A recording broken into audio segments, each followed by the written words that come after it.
அம்மா வணக்கம்மா. உங்கள் பேர், உங்கள் ஊர் கொஞ்சம் அறிமுகப்படுத்துங்கம்மா. எங்களுக்கு ஒரு ஆர்வம். ஏன்னா ஒரு வயசான பிறகும் அந்த மாதிரி தொழில் ரீதியாக சுயமரியாதையோடு இருக்கணுன்ற ஒரு எண்ணங்கள் வந்திருக்கு.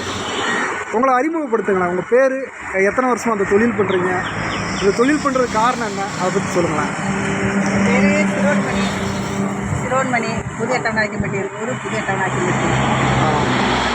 நாங்கள் 2 பேரும் வயசான காலத்தில் போய் வேலை வெட்டி செய்ய முடியாதுன்னு இந்த சிறு தொழில் செஞ்சு சுயமாக சம்பாதிக்கணுங்கிற ஒரு முடிவோடு செய்கிறோம்.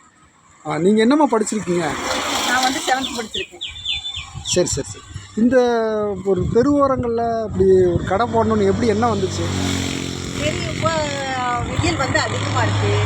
எத்தனை பேர் தண்ணி இல்லாத ஒரு பசி நேரத்துக்கு மயக்கத்துக்கு அதுக்கு இதுக்குன்னு போகிறாங்க. நாம் இந்த ஒரு உதவி செஞ்சால் அவங்களுக்கு பசி தீர்ற மாதிரி இருக்கும், நம்மளுக்கு ஒரு வருமானம் வர்ற மாதிரி இருக்குன்னு சொல்லி இதை முயற்சி பண்ணி செய்கிறேன். வாழ்த்துக்கள். எத்தனை வருஷமாக வந்தது? நான் இந்த 1 வருஷமாக செய்கிறேன். சரி சரி. என்னென்ன உங்கள் கடையில் வச்சுருக்கீங்க? கம்மங்கூழ் இருக்குது, சர்பத் இருக்குது, மோர் இருக்குது, லெமன் ஜூஸ் இருக்குது, எல்லாமே வச்சுருக்கேன். சரி சரி. கம்மங்கூழ் எவ்வளோங்கம்மா? கம்மங்கூழ் ஒரு சொப்பு 30 ரூபா.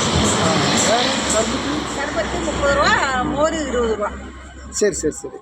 ஒரு நாளைக்கு எத்தனை பேர் கடைக்கு வருவாங்க? அது கணக்கு சொல்ல முடியாது. சரி சரி. ஒரு எப்படியும் ஒரு நாளைக்கு ஒரு 500 ரூபாய்க்கு 300 ரூபாய்க்கு குறைஞ்ச இல்லாத ஓடும். சரி சரி சரி. வாழ்த்துக்கள்மா, வாழ்த்துக்கள். நல்லா உங்கள் தொழில் நல்லா சிறப்பாக வரட்டும். நீங்கள் நல்லா போர்டு கொஞ்சம் எழுதி வச்சுருங்க.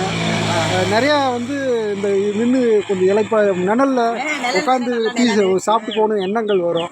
நல்லா சுத்தம், விலை, தரம், அணுகுமுறை, இந்த 4 விஷயமும் நல்லா இருந்துச்சுன்னா நிறையா கஸ்டமர்ஸை நீங்கள் கொண்டு வரலாம். உங்கள் தொழில் சிறக்கிறதுக்கு வாழ்த்துக்கள். நன்றிம்மா, நன்றி.